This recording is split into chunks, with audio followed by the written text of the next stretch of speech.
We're already on. Since it appears you're calling back into a live show, we are reconnecting you now. Doesn't she sound kind of like Your show will go live in 5 seconds. snotty 4, about that? 3, 2, 1. Al Sharpton going. Since you were calling into a live show. Oh, yeah. She doesn't want to deal with your shit. It's Tuesday night, February 15th, 2022. It's 6:30 on the dot. It's not 6:31. Yeah, it is. We're coming at you live from Chicago. Another possible storm is coming. Another possible no storm is coming. Well, 7 inches is the ceiling.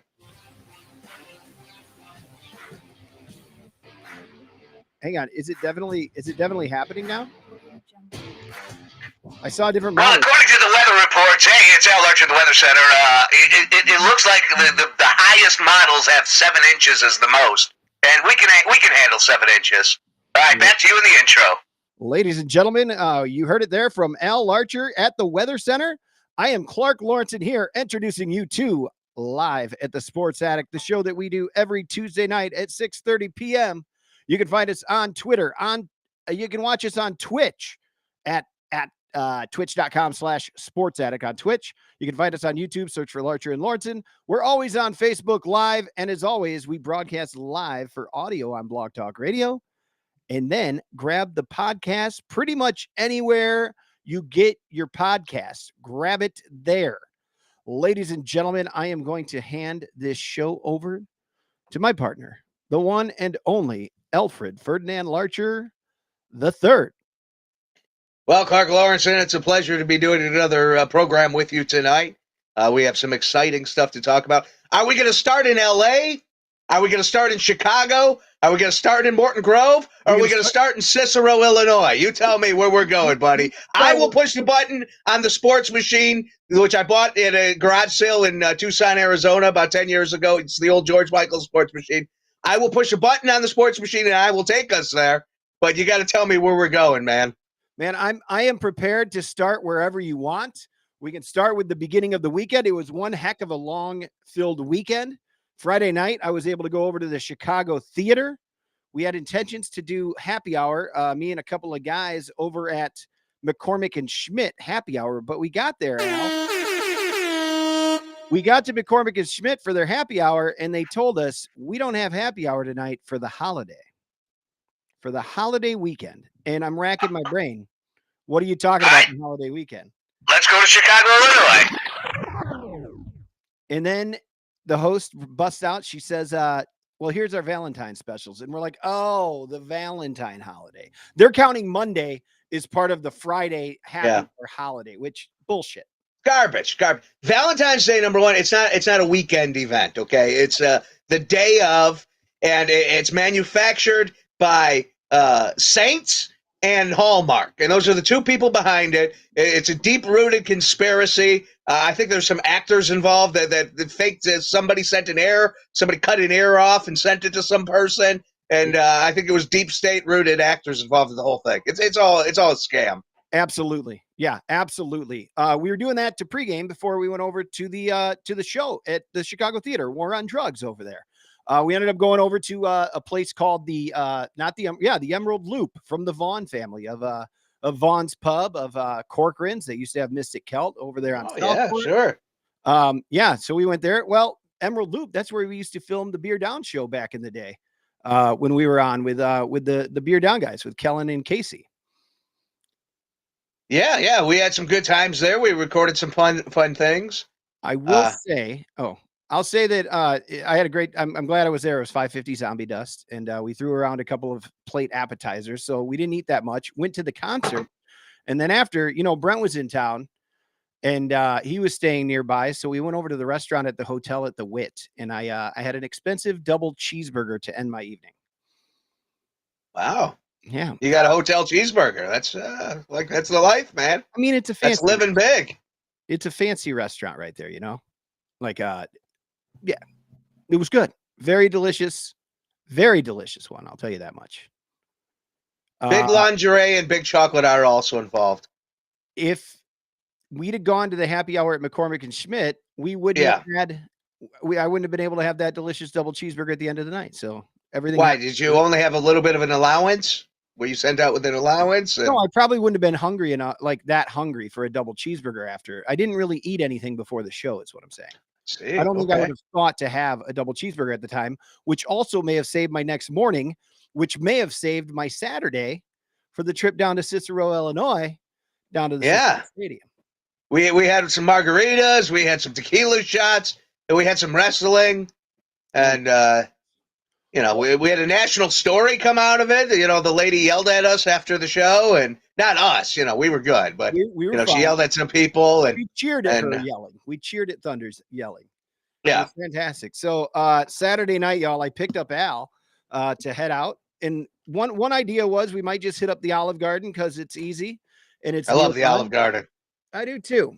It's one of my favorite Italian restaurants. It's the best. Where else can you find that good of Italian food? All right, we get it. You got a nice hat, Clark. You don't have to purposely lean into the camera to show us your hat there. Getting that echo over there. I had to turn down the TV. Echo. Yeah, it's coming through the TV. Your usual issue there. Is that any better, Clark? No, I picked you up, and you wanted to go all music expert on me, What do you mean? Oh, yeah. Well, I mean, you had on your Nancy Reagan's War on Drugs. Yep. And no, and then after the show, I mean, we had a whole 90s critique session. That was a little more professional because that I have experience in. The War on Drugs, I was just giving you shit with because it's Clark, and you have said, to. What's this 80s music? And I'm playing the War on Drugs most recent album. I'm like, all right. So then I switched it over to Spoon's most recent album, which came out the day before. It came out on Friday. Spoon, the new album, Lucifer on the Sofa.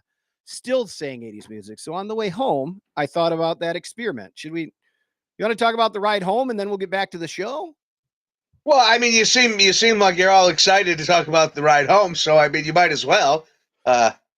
Well, you being a fan of country music. Hold on. Let me hit the button. All right, we're sending it to the ride home coming out of Cicero, Illinois. Get a sports machine. Yes. No. So on the way, wow. Did you see that I wrote live at the Sports Attic 02.015.22, which is technically correct. That is technically correct, right? Right. Like 02. I don't know. 15. Yeah. No, you what are you talking about? A fan of country music. You being a fan of country music, and I know that you like a lot of 90s country music, as do I. Some of it's not up your alley, but I do know that you do like a lot of 90s country music. Sure. Last summer, my boss at the Segway shop, before she moved on, she played this group, American Aquarium, for me.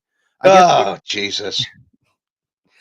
And they, during the pandemic, they recorded 2 albums that were 90s covers. So we started out with, and I prefaced it. Like I said to you, Al, I was like, I don't know if I should do this. And you're like, come on, let's go. Where did we end up? There were about 9 songs that we listened to. Right. I think I gave 2 thumbs up, maybe a thumb and a half out of all the songs I heard. I mean, listen, I'll explain this like I explained it to you in the vehicle, Clark. If you take a song, okay, and it was done well the first time, and you cover it, and you add nothing to the song, you don't change its genre, you don't change its tempo, you don't change the meaning through your life experiences, like Johnny Cash and Hurt. If you just cover the damn song in the same way it was originally done, and you're not as good as the original people, well, then it's shitty. Like, the music you played made me want to go and listen to a 90s country playlist, which there's a plethora of on any musical platform. So why listen to these jagoffs? Oh, I got a pizza story. I took my dad. We'll get there. I took my dad to Pequod's. He's never been to Pequod's before. Somebody remind us about the pizza store. Oh boy, sausage onion extra sauce. That's a good call. That's like the proper pizza. All right. Yeah. All right. So you play these shitty 90s music, and it doesn't go anywhere, man. It's the same stuff over and over. And then you have songs about like molestation, like incest. Sung by a woman originally, now being sung by a dude. Like it was just garbage, man. The whole album is garbage. The 2 songs I liked, doesn't make up for the fact that it's a horrible musical experience you subjected me to in a vehicle with no escape on a cold night in Chicago, in a bad neighborhood, nonetheless. You were having fun. He was having fun, y'all. I guarantee it. He was having a lot of fun with this. Yeah, I did kind of enjoy it. Yeah, you did. I forget which song it was that came on, but well, first of all, you said it makes you want to listen to a 90s playlist. So maybe this group, American Aquarium, is helping these artists from the 90s, some of them, which haven't had their albums listened to in a long time. Maybe they're hitting them up, giving them new listens, doing more digital downloads. I don't know. Nobody's listening to this band. They're like, if this was a popular band, then maybe your theory would play out. But the fact that I never heard of them is a bad sign. But from what I understand, and I haven't heard the previous albums, they did have some traction. Like a couple of my other friends, music friends, like Brent, like our guy Brent, he had been like, "Oh, I've heard of them." Like they've been getting a little. Brent's heard of everything. That's what Brent does. He listens to new music. I appreciate bands doing anything. Like that's what they did during the pandemic. They used their time to do that, right? Like I don't know. I just appreciate them doing that. But so also, the quote, the takeaway quote we could throw into the Twitter chat is, Clark, I appreciate bands doing things. Yeah, that's what you just said. Quote, yeah, okay. Well, good. I do too. I appreciate when bands do things. Send that out to Twitter. That'll top all the AEW news and everything today. Bubba Shot the Jukebox. That ain't my truck. What Bubba Shot the Jukebox, that song, it's not a great song, okay? But to me, personally, it's one of my top 5, like, Al songs that I care about. Bubba Shot the Jukebox. Yes, it's about a guy named Bubba who shoots a jukebox. I mean, it explains it all right in the title. Like, there's no guessing involved. It's pretty deep right there. It really. He went to his truck and got a 45. Bubba shot the jukebox last night. Why cover that? It was fine the first time. Bubba Shot the Jukebox did not need to be covered. And then you broke a cardinal sin, Clark Lawrence. You played a cover of a Hal Ketchum song, and nobody ever should cover Hal Ketchum except Hal Ketchum. Okay, fine. Here's the thing. Was that the Hal Ketchum one? Was that the one that you immediately turned off? Yes, because you cannot.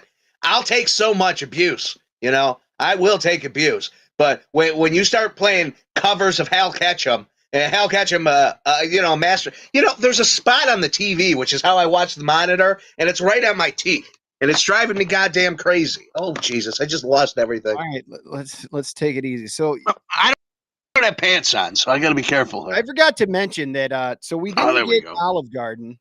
But one of the things Al had mentioned earlier when I said, hey, maybe we could go to this taco place up by us and then drive down. And one thing you said was no tacos because you've had a lot of Mexican food lately. Overdose of tacos lately. And I love them. Completely. However, we were also going to the Cicero Stadium. What is there a plethora of around the Cicero Stadium? Well, Mexican restaurants. So where did we end up? A Mexican restaurant. It was fine. It was fine, but I loved it. When in Rome, do as the Romans. You had a margarita, and I had a Modelo, and we both had a shot of the stronger tequila. It was very nice. Well, it's 6:45, ladies and gentlemen. That is 6:45. Brought to you by Joseph's Finest Meats, right up here on Addison, over by Harlem. That was fantastic. And then we finally made it over there. I dropped you off so you could get in on time because we had no clue where the hell we were parking. They were supposed to be a $5 lot around. There wasn't nothing. So zero bueno. If there was a suggestion box for Warrior Wrestling, I might ask them about that a little bit, or at least just give us a prep beforehand, which is fine. I mean, we live in Chicago. We should know going, to a near suburb as it is, basically Chicago, to watch out for that. It was the first time they ran the Cicero Stadium, which, we've been there before. I've been there a couple times. It's where, you see a lot of lucha. I mean, it's a Hispanic neighborhood. Mm-hmm. And so you get a lot of the Mexican promotions coming up and bringing their lucha wrestling. So, I wrote it down. It was the Cocula restaurant. I just wanted to give them a plug real quick. Oh, yeah. Nice. Good service. So, yeah, I don't blame the Warrior Wrestling folks for that or anything. Just a suggestion box, like maybe we could. Well, I got one complaint with Warrior Wrestling. Well, maybe two, maybe five. But the number one thing is stop selling scam seats. Scam seats. Listen, the WWE has done it to me. I feel like AEW has done it to me at a point. There's this deal. Okay, I bought second row seats. So you have the the seats that go, they're ringside, right? Quote unquote ringside. So they line up to the ring. And then second row lines up to the ring. Well, if you extend the second row past the aisle, so when you sit in your seat, you're staring not at the ring, but the audience, that is not second row. That is a scam. Right. And I got scammed yet again because now you have to turn in order to not stare straight ahead. Chairs are intended, the design of a chair is to sit and look straight ahead. Mm-hmm. So when I have to turn, number one, it's not comfortable. Number two, now I'm looking at an angle. And because I'm looking at an angle, I got about 3-4 people in front of me. You know what I mean? So I'm getting scammed because I'm paying full price for a second row seat to get a bullshit angle. So number one, stop that. Number two, you really got to talk to the tall camera guy who doesn't move and just stands there, and he blocks you like I felt like a short quarterback. I couldn't see over the line. I didn't know what was going on. I was throwing picks left and right. Yeah, Al, I agree with you most of the time, like especially at the bigger show, especially you pay a lot more money for those second rows seats at like a WWE show or an AEW show. And if you get pushed all the way over to the side there, it's a big deal.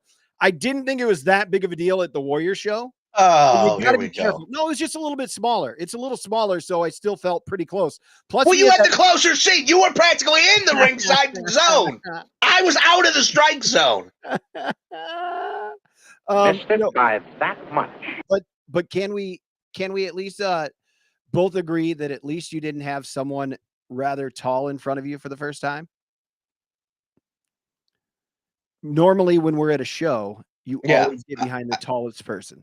I am cursed with the tallest behind people. A kid who was with what seemed to be his father, and his father was very concerned that the kid was acting out of line a lot.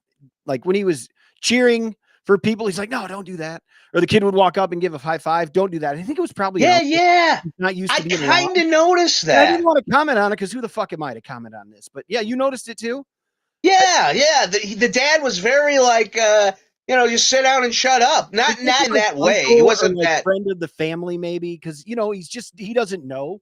Because I mean, I think I don't know. I think but the kid was just like cheering for people. Right, he was just trying to have fun, and the killjoy of a father was killing the joy. And the kid knew his wrestling. Like he knew these performers at an indie wrestling event, which, some of them are on TV and whatnot, and some of them are more popular than others.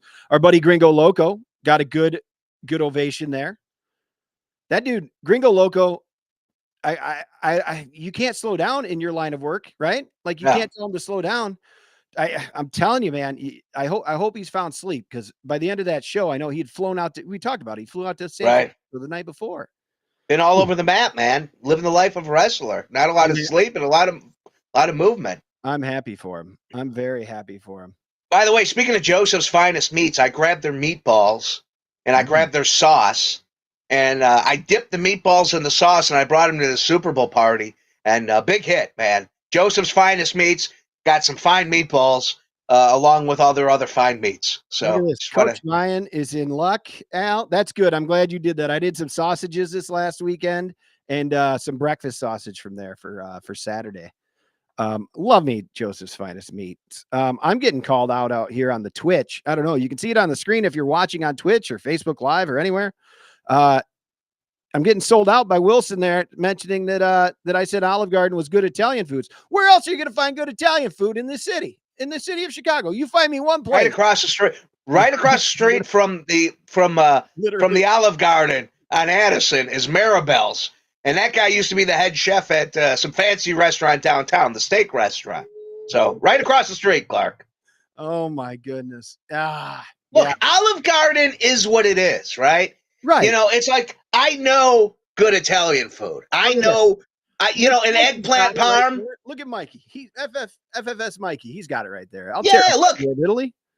you go and you get like an authentic eggplant parm with a little octopus on the side. I mean, you get good Italian food. There's no beating it. But sometimes I eat a can of Chef Boyardee, when it's 4 a.m. and I have to stop at the gas station and there's nothing around. I mean, you got to live the life, man. And sometimes Chef Boyardee is what it is. And Olive Garden is just that. It's a good place to eat cheap, get drunk, and enjoy some, moderate Italian food. Also convenient sometimes, especially if it's like on your way home. I'm coming home from work at 5:30 at night. I haven't done anything for dinner at home. I'm pulling off Addison, off the Kennedy there. I'm pulling right into the Olive Garden, man. You have a garden of olives waiting for you. Absolutely. There's all right. There's a time for it. But yes, I obviously there's much better Italian food in the city, right across the street, as you said. Right, like I said, right across the street. Yeah, right. Yeah. So I live in Portage Park. That's correct. And Al's right down the road up on Montrose over by Al. Yeah, I'm in Albany Park because I only live in areas named after Al.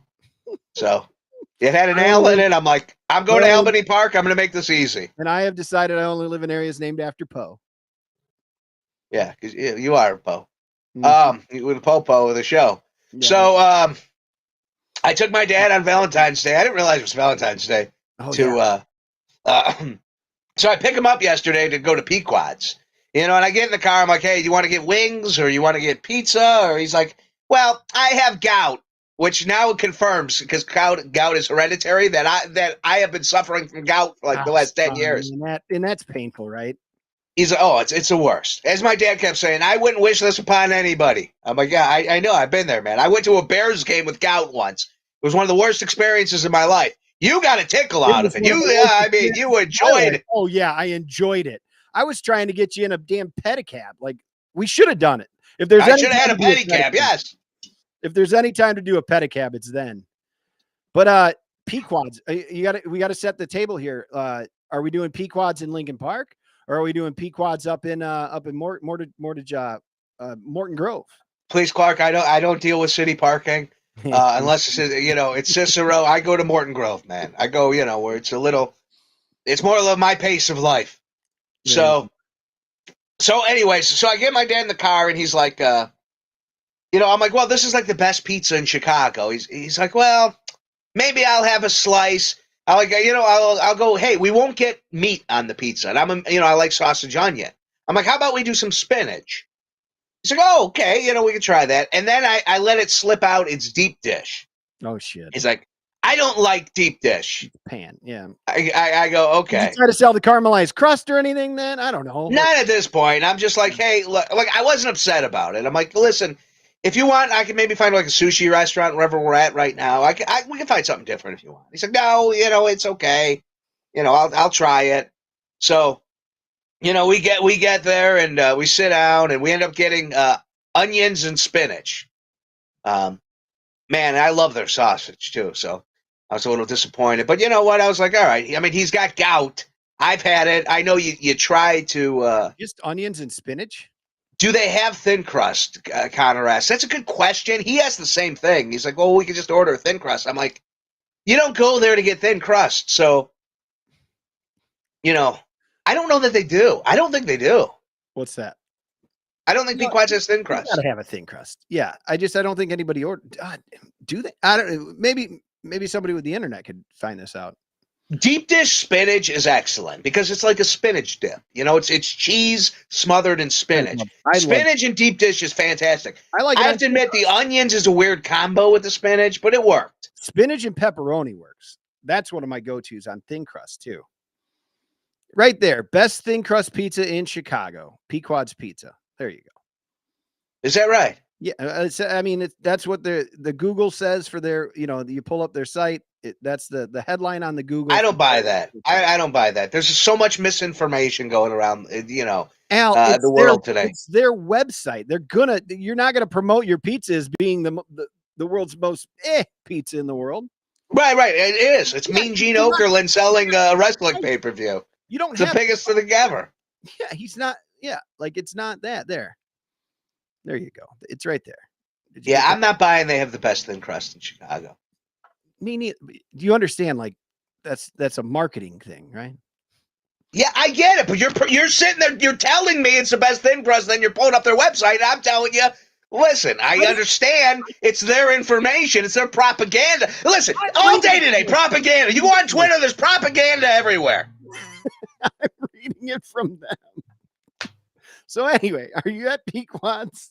Yeah, so I'm at Pequod's with the old man, right? And then finally the pizza comes. And, you know, the one thing about Pequod's is the service is shitty in Morton Grove. Chicago, I've never had a bad experience. Morton Grove, they got shitheads working there. Wow. So nice people. I tip them well. But, you know, I mean, I'm just telling you on the podcast, you know, be prepared. That's an intense dig. Like, I think you save that for people that you're not happy with. It must have been a pretty poor experience. No, it wasn't. This one was the 45-minute wait for a meatball sandwich really soured me there.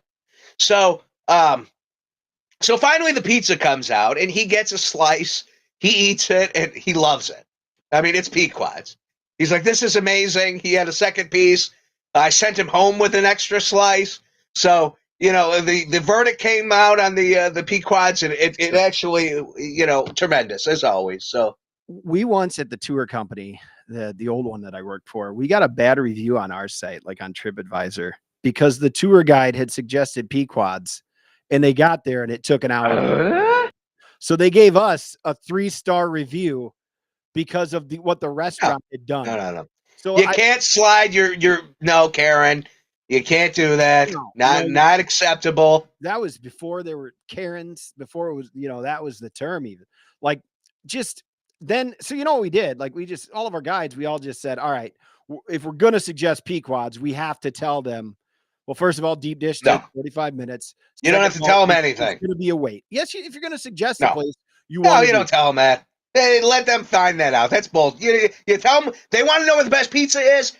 You go, you tell them where the best pizza is. Anything else is not on you, okay? If I say, hey, best hot dog in the world, Gene and Jude's, and you go and there's a 20-minute wait, so there's a 20-minute wait. You're getting the best hot dog in the world, right? As a human being, I agree with you completely. As your friend, I agree with you completely. As a guy who manages a tour company, we can't do that, man. I can't risk. What are you managing the Rolling Stones all of a sudden here? Managing a tour company. Absolutely. I'm like Jimmy Fallon and Almost Famous there. That was my Jimmy Fallon impersonating Mick Jagger. Were you on the road at Ha-Ha's with Gilbert Godfrey, booking the funny room? I can't risk getting a 3-star. Not at all. Not at all. Not at all. All right. Well, I'm glad it worked. I had inside.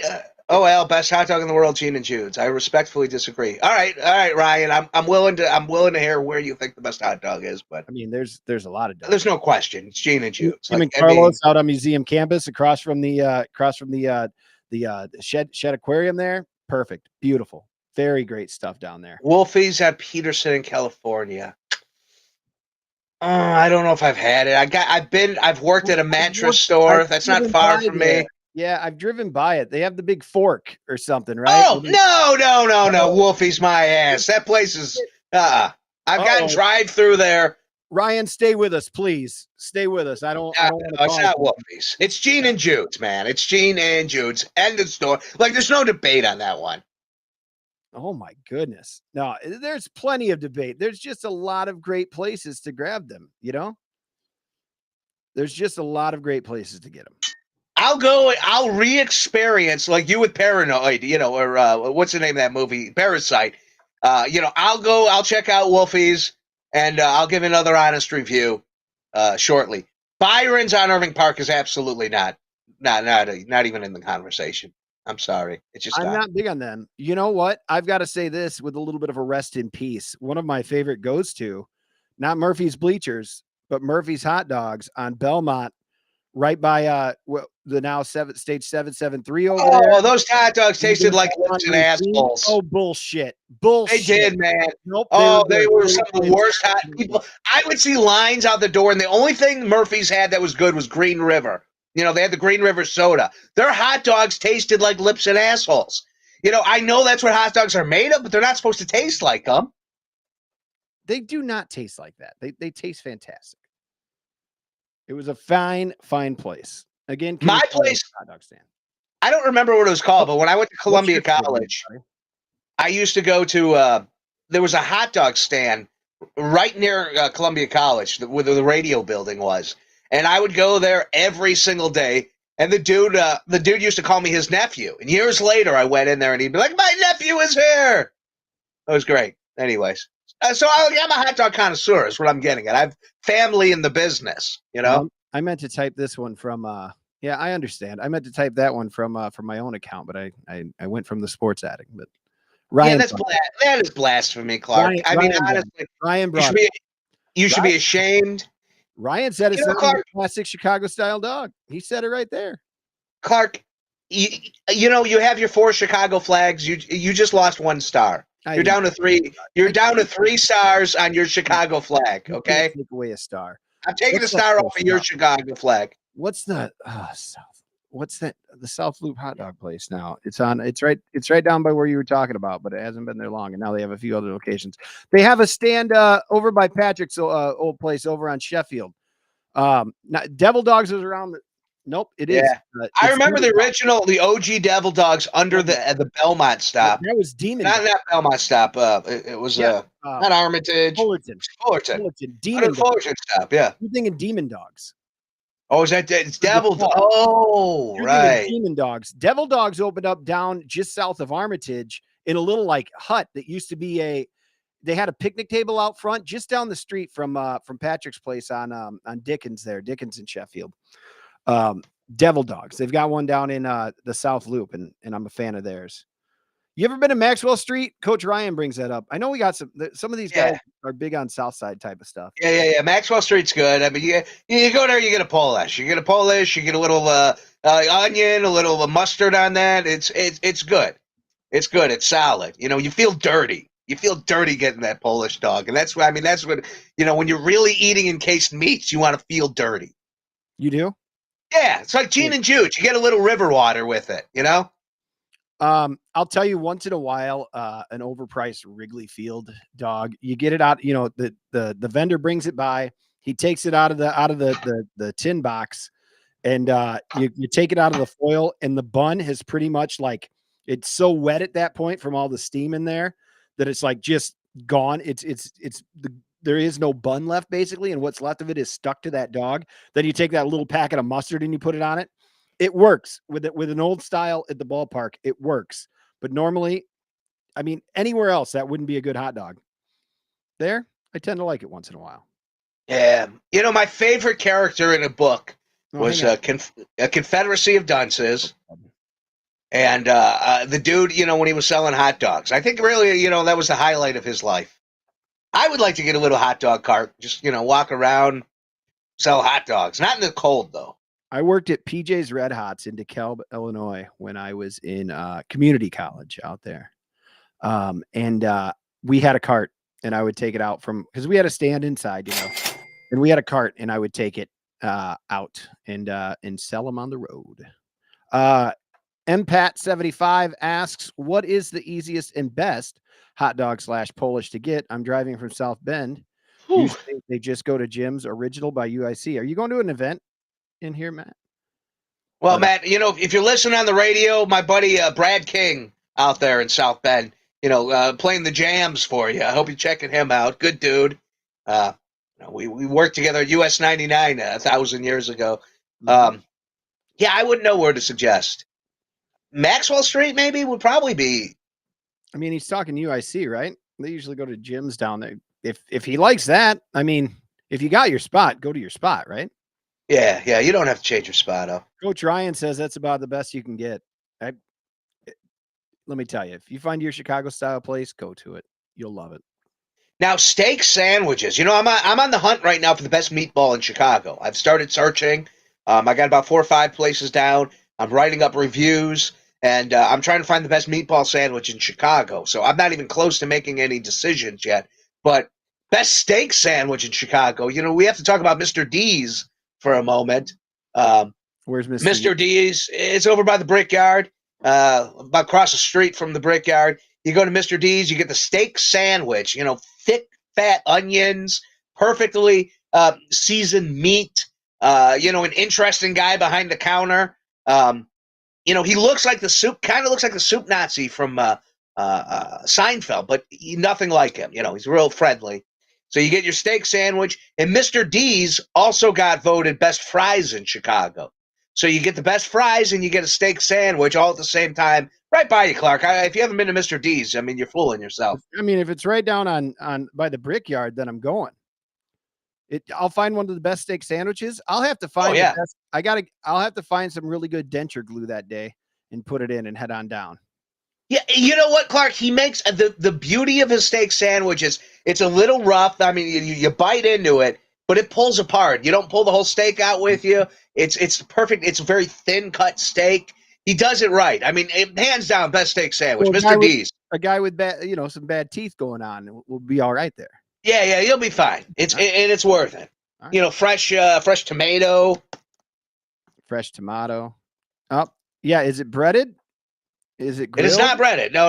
It's not fancy. It is straight up just a steak sandwich. Like just a good, like the seasoning. He does steak sandwiches and shish kebabs. Okay. I'm in. Ryan's right around there. He's going to check it out. That's great. I love Ryan's review on it. I mean, he seems to know food pretty well. Mm-hmm. So absolutely. I think he would be a good. I mean, right now, Mr. D's shish kebab has 746 Google reviews, and it holds a 4.8 star. Coach Ryan asks, Al, also, what's your criteria for the best meatball sandwich? I'm still trying to discover it. I mean, I have it. I order it the same. I want cheese. I want hot peppers, and right now I've been doing red sauce. But if I went to if someone's like, hey, I got the best meatball sandwich, but it's Korean, and they use a completely different seasoning. I mean, I'm willing to try it, but it's got to be juicy. The sandwich really needs to stay together, which is the hard part. And the meatball has to have flavor to it. I've found in my experiences with meatballs, most places do have a juicy meatball, but when you get into them, you don't really taste a lot of seasoning, and they depend more on the red sauce and the bread. The bread is also a big factor. I found a lot of places go too loafy on the bread. There's just too much bread. Where I'm just eating bread with a side of meatballs. I don't want that. I want balance. I agree with you on too much bread, but I've had some trouble sometimes. Maybe I just wasn't ordering at the right place where it was basically came on a hot dog bun. And you can't do that with your meatball sandwich either. I don't know. I just need it to basically melt in my mouth. I want that meatball to come apart and mash with the bread and the sauce and all become one as I chew it, right? Very easy, very simple. That's what I want. And I'm big on a sweeter sauce, I guess. That's where I don't mind the sweet sauce, but I need it to balance with the spice of the pepper. Sheila Dorman, two Yelp reviews. We've been going to Mr. D's for 30 years and always the best. The food is always fresh and delicious. I had the steak sandwich today, and I just knew it would be yummy. There we go. Mr. D's. Mr. D's. One star. Who's this asshole? Is it Rosalinda? Is it kind of like a fast food place? Yeah, it's a little shack. It's not a shack. I mean, it's a building, but it's like the size of a shack.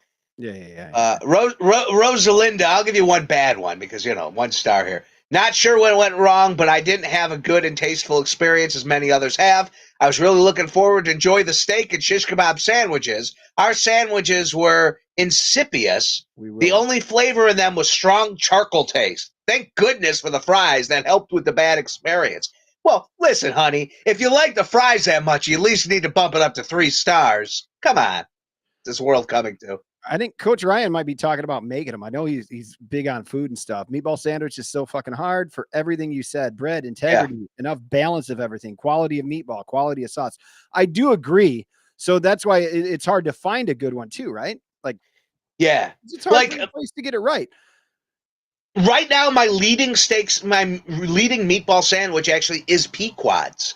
But Pequod's it serves it on garlic bread. They cut it in half, and they serve the meatballs on top of the garlic bread and just smother it in a Parmesan, which is fantastic. but you eat it with a fork and a knife, and you just cut, you cut your meatball slice and you go, and it's perfectly balanced. But I want a meatball sandwich that folds and is more of a sandwich shape. But right now, of all the meatball sandwiches, it's leading the pack.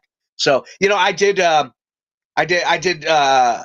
Mr. Beef on Harlem because I remember I enjoyed the meatball sandwich there as a child, and it wasn't good. It was the sauce was really good. The meatball lacked flavors. I just did on Irving Park.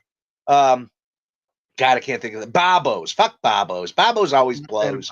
Babos is blowos. Barbarino's on over on Central, I believe it is. Just it's south of Addison. I forget how far down. I've enjoyed their sandwiches, but I've never tried their meatball. Admittedly, I've been there for their sub sandwiches.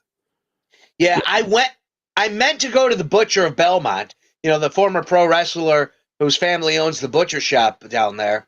I'm blanking on the name right now. I went to get their meatball sandwich, but unfortunately they closed at 4, and it was 4:15 by the time I got out of Joseph's Finest Meats. So I ended up going to Babos. And again, Babos is a shithole. Yeah. Tony just Two-Tone just shared a place. He says maybe this is where we've got to go for some good food right there. Yeah, great steak sandwiches. I mean, they're famous for their steak sandwich, but it's like a whole nother level. It's like it's not a basic steak sandwich. That's an advanced steak sandwich. Are you not saying it because how do you pronounce that? Riccaboni's. Riccaboni's. Okay. It's not the steak sandwich that you're looking for? It's not. No. It's a breaded monstrosity, but very good. Okay. I'm not crapping on its taste because it's. I love that you called it a breaded monstrosity. That's very good. Normally, when I hear somebody call something a monstrosity, a monstrosity. Yeah, it's good enough. Yeah. It's like I can't say the word. Yeah. When I want you to be very detailed about something specific. I can't say that word my entire life. Hold on. If I think about it, I can't. Specific. I don't know. Specific. This is Roma's. I feel like Roma's is always closed every time I drive by there. Oh no, they're good to go. I enjoy Roma's. Very good spot. Jeff's Red Hots. That's fine to go get a dog. It works. Yep. I don't like the baseball themed place on that just opened at Irving Park. Yeah, I haven't been. I remember driving by it. Coach Ryan brings up a great point that you got to get a place that cares. You don't want, there's a lot of places you find that just open to sell and they just throw shit on the menu. Right. If your thing is burgers, go with burgers. Don't go home. Don't try to give us steaks, right? Like don't make a damn good burger. Well, you don't go to the Chinese restaurant and order, a hamburger. Oh, look at that. We're helping people out here. MPAT out in South Bend, I believe it is, right? Isn't that what he said earlier? Found out that he has a Rosati's out there tonight. So that's great. We're helping people find things. He went to Google. I do dig Rosati's. I like their pizza. I like their thin crust. I'm not going to say it's the best. I wouldn't put it in like any list. But, man, when I used to work at the graveyard and we'd have our sales competitions, to sell plots to people so they could bury their mothers, man, when they brought in the Rosati's, it made the night worthwhile. That's a good office go-to. Like the consistency. Chicago's Pizza down closer to us is a good office go-to that Lauren always goes with. You're just looking for a place that can keep everybody happy. Yeah, I like Chicago's Pizza too. Again, it's not like I wouldn't take you there from out of town, but if I'm ordering it in like it's there, I'm not upset. I need to make sure that I never take pizza for granted because I may not live in the Chicagoland area my entire life. There may be a time I move, and I just need to take it for granted that like Rosati's, it's a damn fine pizza. It doesn't crack my top 5, but I really enjoy it. Absolutely. Oh, man. I used to work at Chicago's Pizza on Lincoln. Sold solid, and it's open until 5 a.m. The best. Ooh. Yeah, man, that's a great spot, dude. Did you ever go to? Ryan, you might have gotten a delivery order from me and my wife where they showed up and neither one of us were awake. We almost got blacklisted once from the one down on Lincoln, but it didn't happen. Right down the street from that Chicago's Pizza used to be the Alla Turca, which was the Turkish restaurant. That place was amazing. It was probably the best restaurant in the city for a time. It's gone now, but man, when the Alla Turca was at its peak, the food was life-changing. Before that, so I think that the one on Lincoln, the Chicago's Pizza, was open. There used to be one in what's now a sushi place over on Sheffield. Just what's the street of the hospital right there? Just south of Belmont, Al. Yeah. Right there. It's in a building. You walk up the stairs, and I mean, I used to live a block south of it. So after I'd be out at the bars up by Clark Street in my late 20s, early 30s, every night I got a slice of pizza at that place heading home. Every night. Oh, there you go. Guys, join in on the conversation. If you aren't watching on Twitch, head over to twitch.com/sportsaddict. Hit the follow button there if you haven't. We're 45 minutes into the show. We haven't even talked the Super Bowl yet. Yes, please hit the follow button. Please follow us on the Twitter. Please send us your best olive oils. We always appreciate that. Check out the Amazon wish list. It's all different olive oils we're looking for. So was it Super Bowl 56? Yeah, it was. Yeah, it was the last one. It was the one that happened last Sunday. LV. It was good. Is that it? LVI?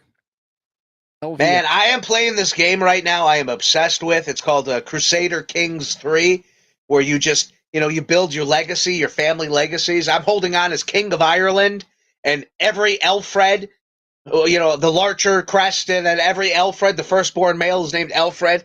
I try to maintain control of the entire country, but my brothers try to kill me. My uncle tried to kill me. I had a Clark tried to kill me. I've murdered most of them, or convinced them to come work for me and be knights for me. But crazy. But the names have the Roman numerals, and I'm the third, so I have a Roman numeral, but it's an easy one. It's 3 eyes. But once you start getting above, 20, I'm out on the Roman numerals. I don't even want to try to figure it out. Okay. It is, I believe it's LVI. Rocky only goes up to 5 before they stop. Yeah, I can handle Rocky. Yep. So good game. Thankfully, I didn't do a lot of gambling on it. I took the Rams, I took the under, and I took Cooper Kupp as MVP. And the most money I put on anything was on Cooper Kupp as MVP. So I had a nice little payout there. So that made my Super Bowl. I wanted Cincinnati to win. Ellington, Ryan, thank you. Okay, go ahead. I wanted Cincinnati to win, but I just didn't think it would happen, and from a financial investment standpoint, right. And so I bet against Cincinnati, but I enjoyed the game. I thought there was a chance Burrow was gonna pull that thing out, but in the end, I think the best team this year in football is the crown champion, and that's pretty cool when the actual team that should win it wins it, and Cincinnati came on hot late, and again, the problem everybody talked about going into the season was the problem that killed them in the end. Yeah. So interesting, but I think they were better off getting Chase over the offensive lineman. I spread my bets all around. I made some same game parlays on both teams and what have you. And I put about $200 out there, and I came out about 150 down from the game. So my winnings from the whole season were about $200. So I'm ending the season up just under $50. Before even Steven, it works. If we get back to this, we can. But Al, I wanted to throw you on this. Amanda Keat there on the Twitch asks, what are your thoughts on Taylor Swift performing at the next Super Bowl? Do you think she'd be good? Is that who did they announce that? It's Taylor Swift? I don't think they have. I think that'd be fine. Listen, if the Super Bowl halftime show is what it is, it's like it's too long. It happens. Everyone gets excited about the last one they saw, and then everyone moves on. Like who? It's just, nobody's going and they're sitting there and they're watching the YouTube of all the Super Bowl halftime shows. They're not that relevant. This morning I watched the Prince halftime show again because the first time I saw it was it was the Chicago Bears Super Bowl. Al, that I made a mistake that Super Bowl. I had worked a contract in to play music at the bar that I worked for at a Curtain Time. You've heard of it. You've heard of it. From starting at noon until for pregame until the game started that night when the Bears played the Colts. And I worked into my deal for doing that free draft beer, which proved to be a mistake because the last thing that I remember watching live from that Super Bowl was the return of the opening kickoff. I don't recall watching Prince's performance live. I saw it later. I do think that's my favorite all-time performance at the Super Bowl. Absolutely. He did a great job. The performance, hell, it was raining. But awesome. And he showed off his guitar skills. He did the right covers in the middle of it, and he played his hits. Play the hits, Al. Am I wrong? Oh, absolutely. If you get the Super Bowl halftime show, don't get cute and show off your new music. Just play the hits. Give the people what they want and move on. I mean, that's the secret to it. Coach Ryan wanted to sing Paul McCartney and Wings Play. See? But people are so probably actually talking about the food spread. I mean, like you said that it was like one of the best you ever saw, and that, that's fine. That's your opinion. No, but people don't sit. People don't sit and rate and watch old halftime shows. So it's a recency bias at best. I watched two today. I watched the one from 1983. What is it? We the People. And so I do watch old halftime shows. You watch two, Clark. I'm going to watch two. I have plans to watch them all in the next month. You watch. I will come back every week, and I'll have a couple of them that I've watched. You'll get that done before Parasite. Great, wonderful. I watched Parasite. I watched it. I enjoyed the show a lot. We can talk about it later. I did enjoy it. All right, good because I have a quiz. Let's get on to the great. I can't wait. I love quizzes about movies that I watch to enjoy. Thank you. Please. Let's see. Let's get onto the spread. Al, you didn't come to my party, which I think it was in the first quarter when I looked at what was happening at my house and I said to myself, Al Larcher made 100% the right call to not be here. Absolutely. Oh, yeah. I'm not saying that we didn't have a great time, but there's no way in hell. Like, yeah, the kids were out of not in the viewing area the entire time or anything, but enough to where it would have bothered you. Like, it would have bothered somebody without kids. And I'm not saying just bothered you. Well, I'm still perplexed by the fact you have two houses available to you. And you can shove all the kids in one house, and you can put all the adults in the other house, and the problem is solved. At what age can I do that? Right now? Today. Yesterday. Right now, the oldest kid is 5, turned 5 in October, and the youngest, and these are 8 children, the youngest is about 7 months old. So I want to ask, the Larcher and Lawrence listeners out there, the Clark Bars and the alcoholics. Wait, are you thinking I'm saying just leave all the kids over there? You got to have some supervision. I'm sure there's people who aren't as excited about the game. They could have the game on in the background, and they could discuss world events while watching the kids. But they don't want to be stuck in the kid house.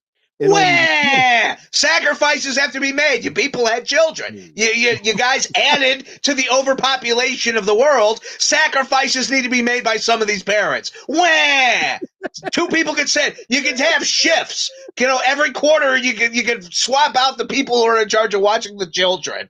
Then the normal people without kids, or not the normal people, or actually probably the unnormal people, can sit and enjoy the game. Get drunk. Use the F word. We'll draw straws for it. Oh my gosh, that's amazing. There we go. Yeah, there you go. What was your spread like? Did you go over to our friend? Oh, fantastic! I went over to our friend's Patrick's house.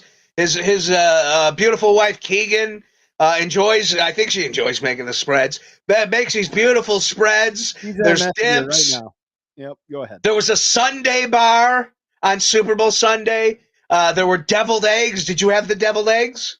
We didn't do deviled eggs. Yeah, that's an instant cancel. That's like playing Hell Ketchum. I'm not coming to that a Super Bowl party with a spread without deviled eggs. We had Wingstop. I brought some meatballs. There were laughs to be had. Did you make meatball sandwiches? No, you didn't need to. That would be excessive. Just checking. All right. So mine was we had wings. We had Skyline style chili, hot dogs, queso mac and cheese. Layla Rahimi's shared the is that you? Oh yeah, you're saying that I'm doing wrong, or you're saying I'm doing good? Okay, I see. We had Layla Rahimi had shared this queso mac and cheese, which was the thing that most people went back for. Was that? Yeah. Green Goddess chopped salad, which apparently was a big TikTok thing recently. See, you put the Green Goddess chopped salad over at the house with the kids. Perfect. Boom. Various Italian. You can split food up. Gross's finest meats, cut and served into apps. We had the jalapeno Italian sausages, the green pepper Italian sausages, and the cheddar Italian sausages for the kids. What, like you like their sausages? Yeah. Well, I'm getting the okay right there. And we had plentiful beverages and some really nice homemade cookies as well. I'm trying to think if there were any surprises in there. There were some other things. I can't remember exactly what, but we had a fine spread as well. I think your spread's great.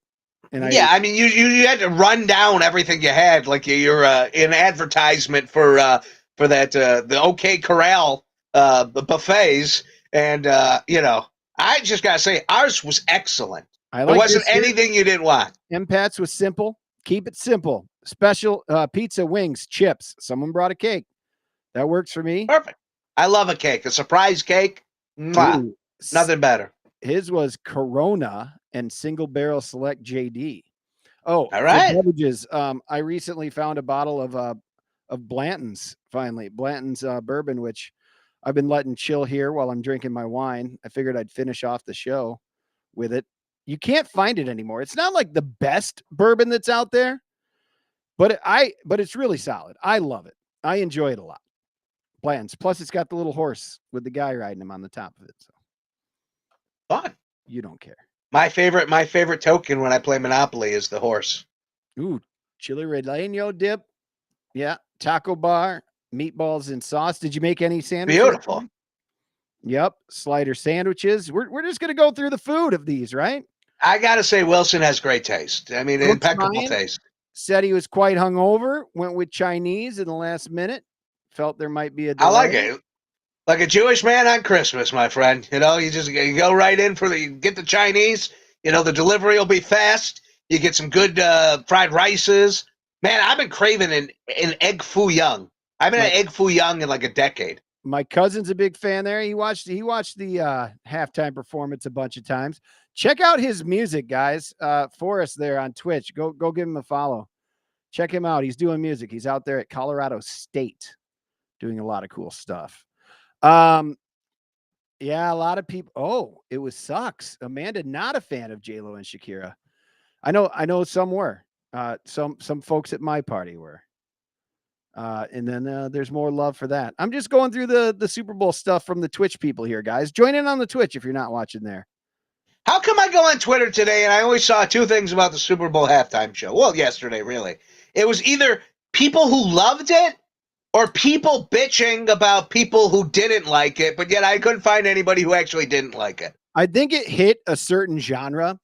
The family text thread from my in-laws, my father-in-law mentioned that it was the worst halftime show he's ever seen, but he is, he's 65. Rock music is where he's at. Like rap doesn't him at all. Like me, I mean, that was the music that I was listening to when I was, 20, 18, whatever. Like, and it hit people of a certain age. It hit a lot of parents that are my age that have even older children. It hit them like right in the spot. And a lot of kids found out some music that their parents knew about. Ooh, we need to make sure there's quality ice cream. I do have an update on the kindness jar for Hazel. Do you remember the kindness jar where once it gets filled up, she gets to go for ice cream? I never had a kindness jar. No, never. Do you remember me mentioning it? I mentioned it No. on another show. So Wait. Your kid's got a jar you fill with kindness. we fill it up with beads. Each kid gets to put these beads in a jar. And once it gets filled up, they get to go to Culver's after they do something kind or something nice. They can't just like fish for it, right? They can't go, Mom, I'm going to go and bring you your water. Can I? What about Hey, are you listening to me? Hey, meathead. If they do something bad, we take a bead out of the jar. Once they fill it, we get to go over to Culver's for custard. We get to walk over to Culver's for custard. So they don't even get ice cream at the end of the deal. They get custard. Hazel's is a little more than half filled. Vera's not quite half filled. Tonight, this is like something tells me it equals out and they all get their ice cream at the same time. Kids know the scale. Hey, don't you bullshit me here. Kindness beads. Story here.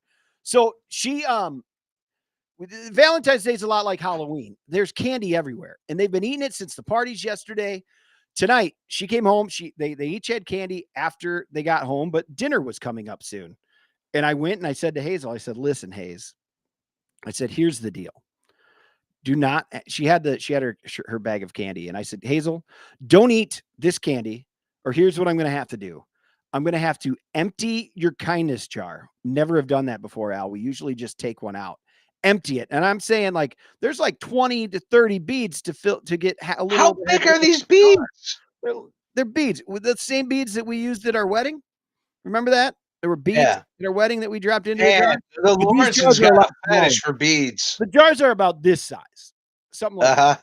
Pretty close. I didn't use my whiskey and wine glass, but yeah. I said, we're going to empty that. I'm going to take the iPad away for a week. And then this one, and I need to pull the room here. And I think it's a parenting fail. I don't think you could say this anymore. I think it's something that like parents in 80s sitcoms told their kids. I said, and you're going to have to go to bed without your dinner right now. I don't think you can do that. Like, I don't know. You can't starve your kids out anymore. Mahatma Gandhi, it came out of my mouth. I go, I can't do that. So they could starve you out. You can't starve them. I walked away with full trust in my daughter that she wouldn't. Walked back 30 seconds later, and you know what's in her mouth? Piece of chocolate. Chocolate. Take her right upstairs. Drug. I go, get upstairs. And I walked over and I made sure she could hear me empty the damn jar. I emptied the jar, walked upstairs, and then I had to figure out a way to like get her back down for food without me, I have integrity as a parent, right? Well, no, I think you're actually lacking integrity if you tell her one thing and then. No, but I have integrity, so I have to figure out a way to be like, okay, all right. Yeah, but that's not integrity. That's compassion, maybe. Well, but that's not integrity. You're lacking integrity in the situation. I can't take food away from her. Right, but you said you would. So if you had integrity, you would hold to the demand. But you have character and compassion, which is why you're going ahead and you're going to feed the kid. I think that I was able to find a common ground between the integrity along with the compassion. I was able to see. I think you're missing the point. No, I've got to. Anyway, we figured it out. She got to eat her dinner. We had promised TV dinner. She didn't get to do a TV dinner today. Once in a while, especially when I have the show and they're having girls' night, they do TV dinner, which is watching a movie. So her big crime was she had chocolate. Her big crime was she was trying to hide the fact that she had chocolate. She was lying. Do you tell your kids you smoke weed? I mean, I don't hide it. Do they tell me not to smoke weed and walk away, and then I take a puff of weed? Well, I mean, her drug is chocolate. Drug, it messes with the mind. It messes with the serotonin.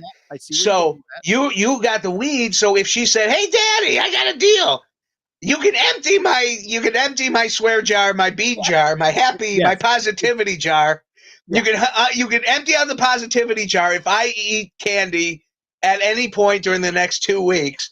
But you have to fill the positivity jar if you smoke weed anytime in the next 2 weeks. She would get her ice cream. If she did that, she just needs better counsel. I will happily work. I'm giving Hazel my business card. I would love you to come over and counsel her. Yes. Please. Yeah, I'm gonna. If she could retain, and maybe a Culver's gift card or something. But thank you, Al. You're welcome. Absolutely perfect. I appreciate it, Al. Thank you. That was very kind. That's a drop, folks. Wait, did you say relish in the deviled eggs, Al? Was that you? I don't know. Oh, he's asking. He's not saying did I relish in the, because I did relish in having deviled eggs, but I don't believe there was relish on the deviled eggs. But I certainly, but there was a relishing of the fact that I was indulging. Wilson says the only way he likes them, a little dill relish. Yeah, there's nothing wrong with that. Yeah, listen, dill's a great flavor. Yeah, I'm a fan. Go try and cheers on the Blantons. Yep. I know. Can't find Blantons. My neighbor, she my neighbor, she's one of my whiskey bourbon drinkers over here. And I'm pointing at her house like it's through a couple houses. She got a deal on a couple of bottles of bourbon. I forget what kind she got. But yeah, I did pay $70 for it. So I mean I paid up for the bottle, but I found it. We talked about that on this show before, I think. That's why that's when I first like really realized how big of a thing there was, how big of a deal there was with it. So Wilson's on my side with this, with the parenting. I mean, that's apparent. Yeah, well, at the end of the day, I'm on your side too. The kid, you told her something and she went against what you said. I mean, she deserves to be punished. I'm just saying. She used the words. I go, why did you do that after I told you no? And I told you what would happen. I told you the consequences. And I know, she's 4.5. She's almost 5. I know she doesn't quite understand everything. And she said, because I didn't think you were going to come right back. And I said, well, that is not the point. I said, that's not the point. Lawrensons have a problem with the point. We've got to have integrity. We've got to have integrity. So now I got to figure out a way to like fill that jar up a little more. So as you called me out on, so I can get it closer to Vera so we can go at the same time. I know. But it'll actually work out well if one goes the other time, Here's the deal. Logic. Like she's a smart kid. Like she's figured out that she can hide shit. Like she's really getting. She's scheming. She's starting to scheme. She's going to get little plans. It's going to get a lot easier when she's 15. I'm sure of it. When I was a kid, if I got good grades, my mother would buy me tickets to the Rosemont Horizon to see wrestling. Yes. Now, in order to do this, she had to purchase the tickets before the report card ever came out. And I knew once my mother bought something, we were going. So, that's the thing. See, Hazel is like, you can't threaten something and not follow through. You can't say you can get something without the action happening to get the reward. But once she buys it, if she could hide it, maybe that would help, right? Like, but yeah, you knew. Yeah, good job, Al. That's how it is. Thank you. Little Al was on to things, man. It's like a sleuth. Yep. Yeah, I watched some Netflix show where some dude's a detective, and then they have guests playing. I have 7 minutes left in the third episode, but Murderville with Will Arnett. Yeah, I don't know who it is, but yeah. He plays the detective in the first episode's Conan. The second one is Marshawn Lynch. I got through 2 episodes and I realized this isn't funny and I'm not watching anymore. Okay. Hey, look, I'm glad you had time for 2 of those, but Parasite took you 4 months. We watched. It is. I'm sorry. I accept your apology. I'm emptying out all the beads out of your positivity jar. We're in a fucking improv sketch group. There's improv in it. I can relate to this show. It's comedy. Mark, I've decided I'm going on Amazon tonight and I'm ordering the Larcher and Lawrenson Clark Edition positivity jar, and we will be filling it with beads based on your positivity. And when you're bad, we're taking beads out. So next week we will have the positivity jar here, ready to go. Order it now, or I don't believe you. Order it. No, I'm just kidding. I will. You want me to order? I'm going to order. I went through the trouble of typing out Murderville, putting it up as a graphic on the screen, for you to just shit on it before, like, I thought we were going to talk about it for a second. You're like, I'm not saying it's bad. I'm not saying it's bad. I'm just not saying it's not for me. Like, I wanted it. I really like it. Like the concept. The concept of the show, if you haven't watched the trailer for it or seen it, is that Will Arnett's a detective, and he knows the outcome and everything. And Conan, who came in, the guest, who plays his partner. Every guest plays his partner. There's 6 episodes. It's about a 30-minute show. And the partner doesn't have the script. it appears they have an outline or something. You know, we used to write some like sketch shows that were kind of sketch proved, where you'd basically just have an outline of where you needed to get. That's what it appeared like they had. They had a beginning, middle, and end. They had scenes, but they didn't have a script. What I found interesting about the first 2 episodes was that they did a great job of starting with Conan, who is a comedian himself, right? Who's in the business. And then the next one showing the juxtaposition of having an athlete, you know, an outgoing athlete like Marshawn Lynch. I thought it was fun to see the difference. And that's why I watched 2 episodes. That's why I ended up watching 2 for that exact same reason. I'm like, all right, I saw, Conan obviously knows what he's doing. Now I want to see Marshawn Lynch do this. And Marshawn Lynch was pretty good. See, this is all I'm finding for the positivity jar. And I think that's just a jar with positive thoughts in it. Why don't you just look up jar? You don't have to buy a positivity jar. I want a positivity jar. If this is going to be a positivity jar. Oh my gosh. The jar needs to say positivity and something. Maybe not actually, but you need to look at it and go, that's a positive jar. Ryan, I can't wait to finish this season of Curb. Like, we're about 3-4 episodes into that, but I had to watch Parasite, so I didn't have time to get to all of it. So what is on your Netflix watch list, chat? That's a good question there, Wilson. Chat that one. Guys, if you are watching us, if you're listening on Blog Talk Radio, head on over to twitch.com/sportsaddict. Head over to our Facebook page at Larcher and Lawrenson.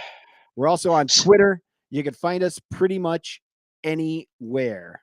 Al needs the name brand positivity jar. See, the thing is, if I buy a positivity jar and it comes with all the positive affirmations already in it, I'm just going to dump those out and then fill it with beads. So, I'm going to pour out all the positivity if I buy one of these positivity jars, and I feel like I'm paying extra for the positivity. So I need the positivity jar without paying for the positivity. Because Clark is going to fill it with the positivity. Let me tell you what could happen. Hypothetically, we could both have the same guy who gets us, our flowered THC jar. And hypothetically, that guy may no longer have their own apparatuses to hold on to this flowered THC, right, Al? Yeah. So what's going to happen, because they don't have their own bag to give you. I think what's going to happen with this jar, you're going to have it filled with my beads, and you're not going to have another jar. And you're gonna have something else. I got like a whole set of jars. Let me see. Well, then why do you need another jar? Just grab one of those and write positivity on it. I bought a weed. These are too small. Clark, I need a positivity jar.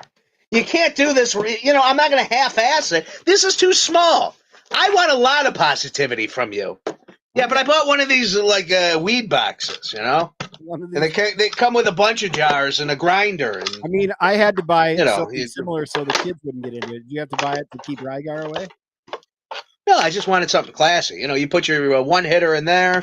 Do you leave the Super Bowl on for Rygar when you leave? Just want some mushrooms. Okay. Huh? All right.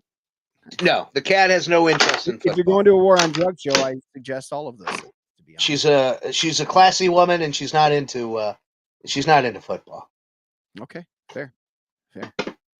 Well, we finally we talked about the Super Bowl. Well, we talked about the spread, not the spread of the game, which wasn't covered, if you recall. The one bad beat I saw was when Stafford took the knee at the end of the game. It dropped him from seven rushing yards to 6 rushing yards, and a lot of books had the over under at 6.5. I think I have a ceramic jar of Nixon's head. Okay. Would that? No, it needs to be clear because we need to see the positivity. I don't know. Yeah, that's not quite a positive. Positivity for sure. Yeah. The jar needs to be clear, right? So we know the progress. That's Absolutely. The point. Yes. A clear jar is the key to that'll, from what I know with having one, that'll keep me wanting it. Are you going to put it in the background? Maybe we can come up with a graphic for the show. It's gonna be I'm gonna get a little podium. I'm gonna get a little round table and just set it in the background behind me. This is kind of nice. It's a crystal. Oh, does it come with beads? I don't know. It's a crystal jar. So I think if I filled that with beads, you could see them. That would be a great Larcher and Lawrence and positivity jar. how big. Like, you don't know how big this thing is. It's going to come and it's going to be tiny. It'll be like when you ordered the urns that you brought. Oh, for your yeah, mother's and you the brought baby urns. Yeah. Al was going to a meet and greet where the Undertaker was going to be, and he's like, I am going to bring an urn. The urn arrived from Amazon, and it was that big. It's a baby urn. Yeah. Yep. But it made for one of the best photographs of all time. Me holding the sure. There's a pineapple jar, but again, it needs to be clear. Wilson, watch the Dexter reboot for real. Do it. That was That's my a licorice that was my jar. COVID watch, if you recall. Ooh, a cactus. Hey, Al, I do see a couple wrestling fans in the chat and whatnot. Was my text to you the first one that you saw? Was it the Cody news? Yeah. Cody Rhodes and Brandy Rhodes are no longer a part of AEW, something they helped found with Tony. Yeah. And you said the same thing I said when I first saw it. Like, it's possibly a work, but there has been a lot of talk of his contract expiring. Well, his contract is definitely expired. Right. And he has said that he wants to be done at some point, like early-ish on. He doesn't want to wrestle the entire time. So I don't know. I saw where, he could get a decent amount of money from WWE and go back, which would be wild. Yeah.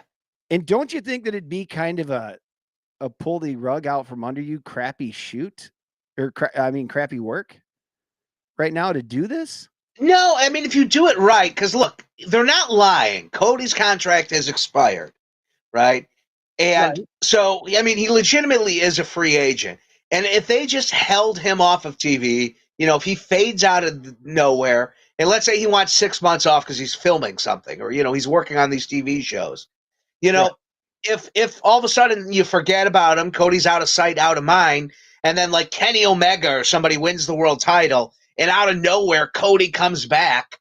Like, all right, they worked us. It was planned all along that he would come back. But I think I would pop within that moment. If all of a sudden he shows up in WWE, I'm gonna mark out in that moment. So, he's put himself in a really good position. It was what he intended to do when he asked for his WWE release. He always said he intended on going back. I mean, that talk stopped once AEW came around. But I think in his mind, I'm still not sure if Cody Rhodes, the man, the actor, the person playing, Cody Runnels, I'm not sure if Cody Runnels is a sociopath, a megalomaniac, like he portrays himself to be, or if he's playing a character and he's playing a character really well. I'm still not sure. And that's good wrestling. That's good character work. I actually think he's a sociopath. I think he believes his own shit and how important he is. And, I think in his mind, he is a god.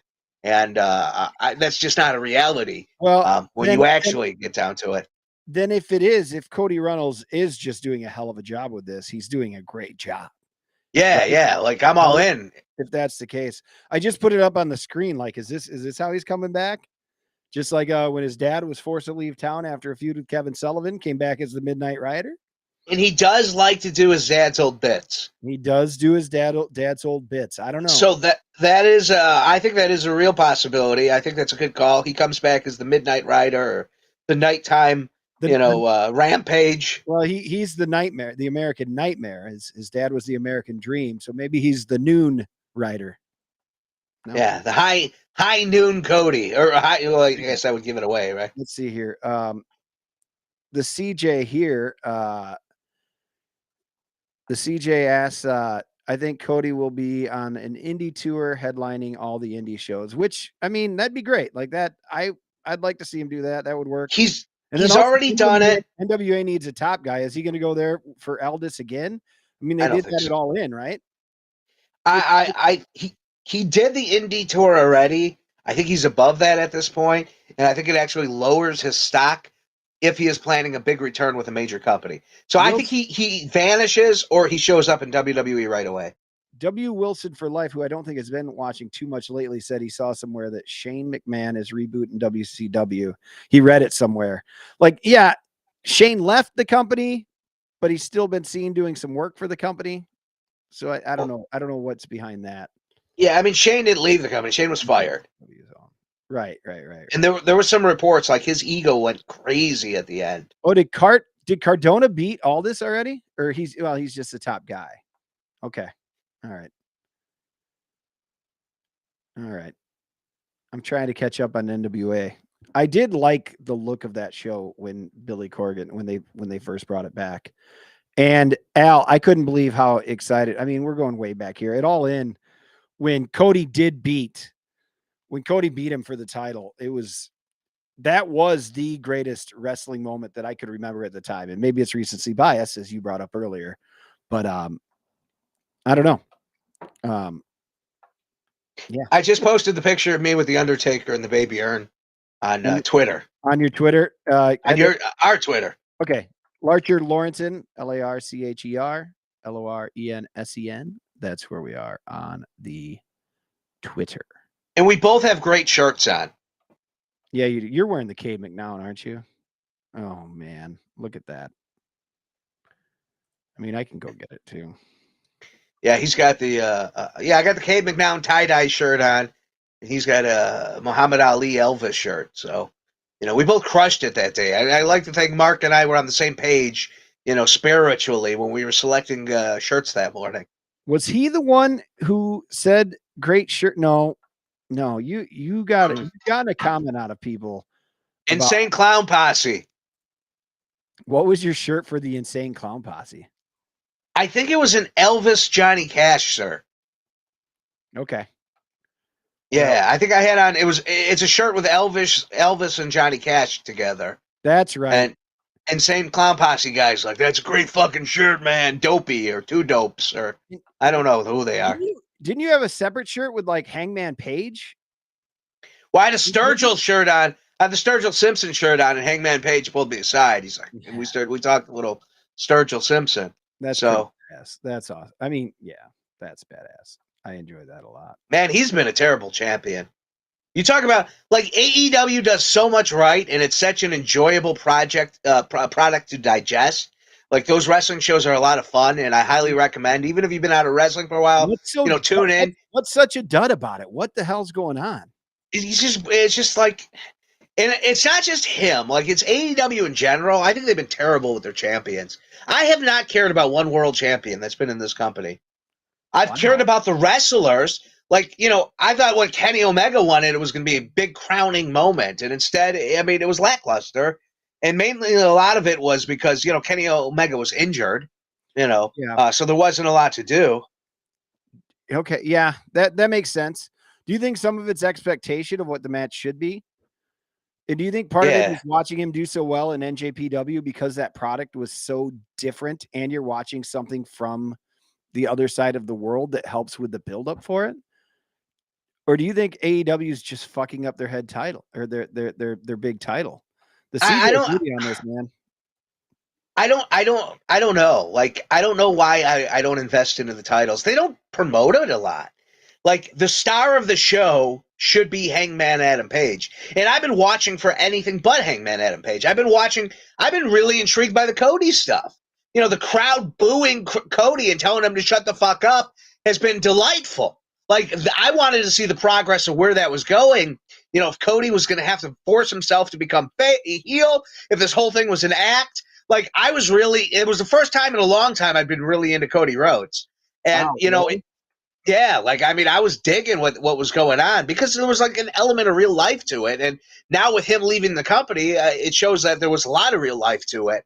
But yeah, I mean, I don't know. They just had Hangman Adam Page. He had a bloodbath with Lance Archer, but I don't even feel like there was a lot of build up to that. It was just like, all right, these guys are fighting.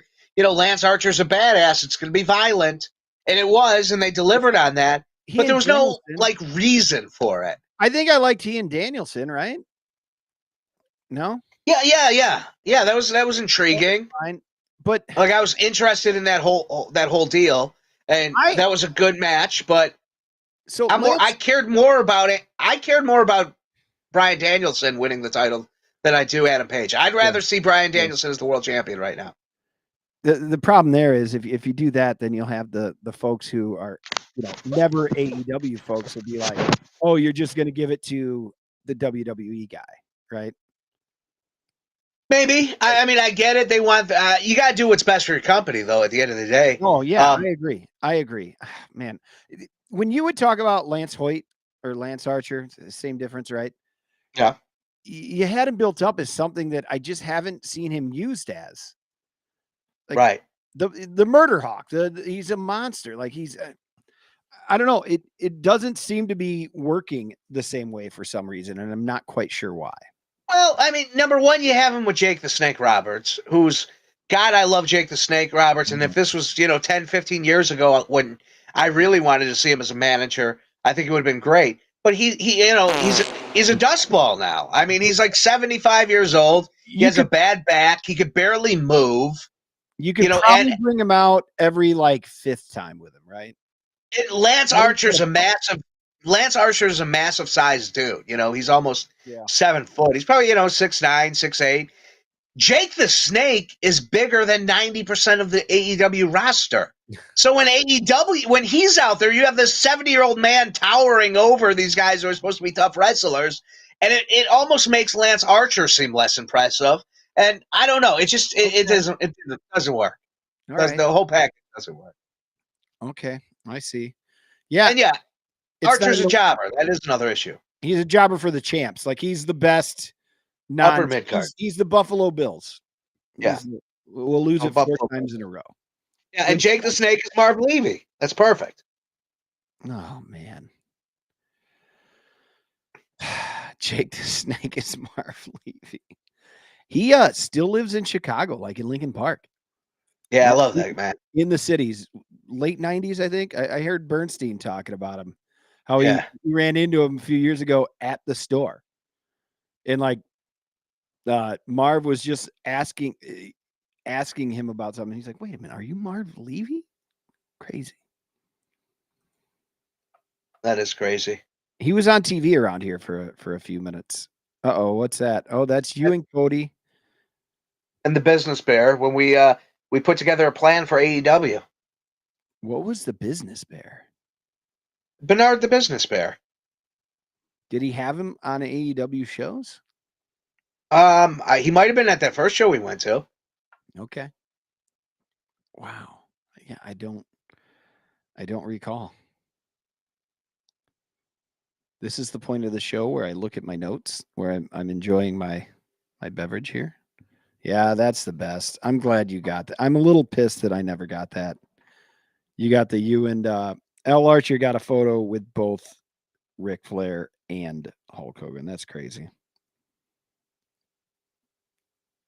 That picture there, the 12-year-old in me would love to be a part of. There's you and Ogre. Hell yeah. Revenge of the Nerds. Don Gibb. Our buddy, our pal. When's he coming on the show? Oh, hey, I thought we were having our guys, the tag team from Georgia were going to be on the show. Did you book that yet? We got to I got to make that happen. Yep. Yeah, you do. Yep. This is the point of the show where I try to look at notes that I've taken throughout the week to make sure that I've talked about things. Yeah. All right, let's do a blast from the past from the back of the racks as Clark Lawrenson looks to find those notes. What is happening out there? What is the trivia question? Did you win any money at the Super Bowl? What is going to happen with the Chicago Bears in this coming season? Is baseball going to be played? All these questions are on deck tonight at the Larcher and Lawrenson Show. But we will be distracted with 20 to 40-minute talk of meatballs and babies with positivity jars. That reminds me, I was supposed to be leaving at 3:00 in about. Oh yeah. I was going to be leaving at 3:00 in about 7 hours from now to drive to Red Lion, Pennsylvania. Great bring people. A bunch of Segway batteries to get them recharged. But I don't know if you've noticed, we're either going to have a snowstorm or a rainstorm. So I decided maybe I shouldn't be driving there and coming back Thursday during this big snowstorm, rainstorm. But looking ahead to next week, there's possible rain and snow Tuesday night through Thursday. Right. So I think I'm going to try to leave Sunday midday and stay somewhere along the way and try to get back here late Monday night. That's the new All right. plan. Yeah. All right, I'm in. Let's go. All right. I'll break some sandwiches. You like liver sausage? You're off. I am off. Fucking take a road trip. Let's do it. My one thought was I may have to leave on a Tuesday and be at a hotel. And much like you did the show from the road one time down in Austin, I thought I was going to have to do that. If you seriously want to plan it, I am all in, and we would probably have to talk to some of the Twitch listeners at least once in a while. Some of our buddies here on Twitch about it, because this sounds like I wouldn't want to have to work the whole time, but it seems like something to do. Yeah. What would you pack? There's Liver sausage. Liver sausage. Okay. I'll do a peanut butter and jelly.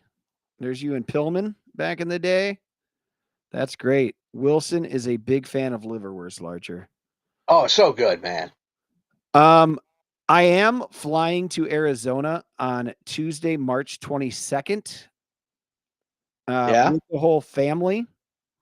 I am starting negotiations. I'd like to get a room of my own to broadcast live and do the show, much like you did when you went on a trip. Oh, there you are with another one with Brian Pillman. Brad Michaels. Yeah, Brad Michaels. Good. He had the sports machine. That was George Michael in the sports machine. For those of you young folks, look up George Michael and the sports machine.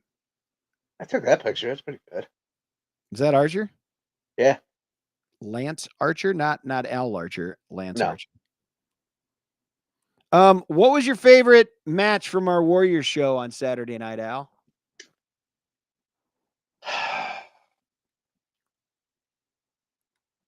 I don't know that I had one. Nothing's. Don't feel like you can't pull up the. Yeah, I'll go Gringo Loco just you know, as a confidence vote. But yeah, nothing really stood out. I don't remember a match being like, holy damn. Everything was good though.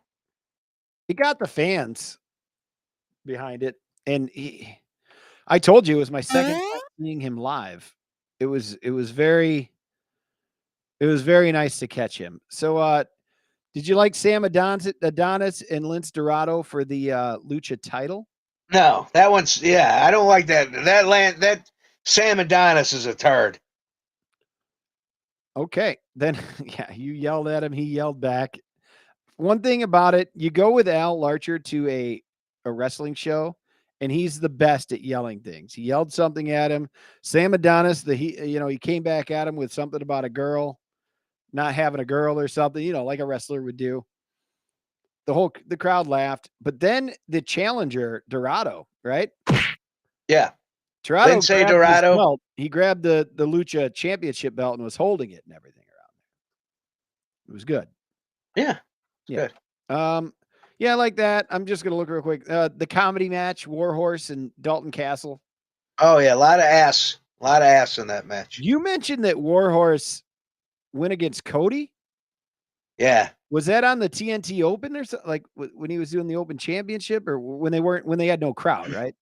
It was the Open Championship, and I don't think there was a crowd, or remember they had like wrestlers sitting at ringside. Right. And it was pretty flat. It wasn't a good performance, and they haven't used him since. So I think they were being great to indie wrestlers then, letting them be in the crowd, right? Like paying them to be there.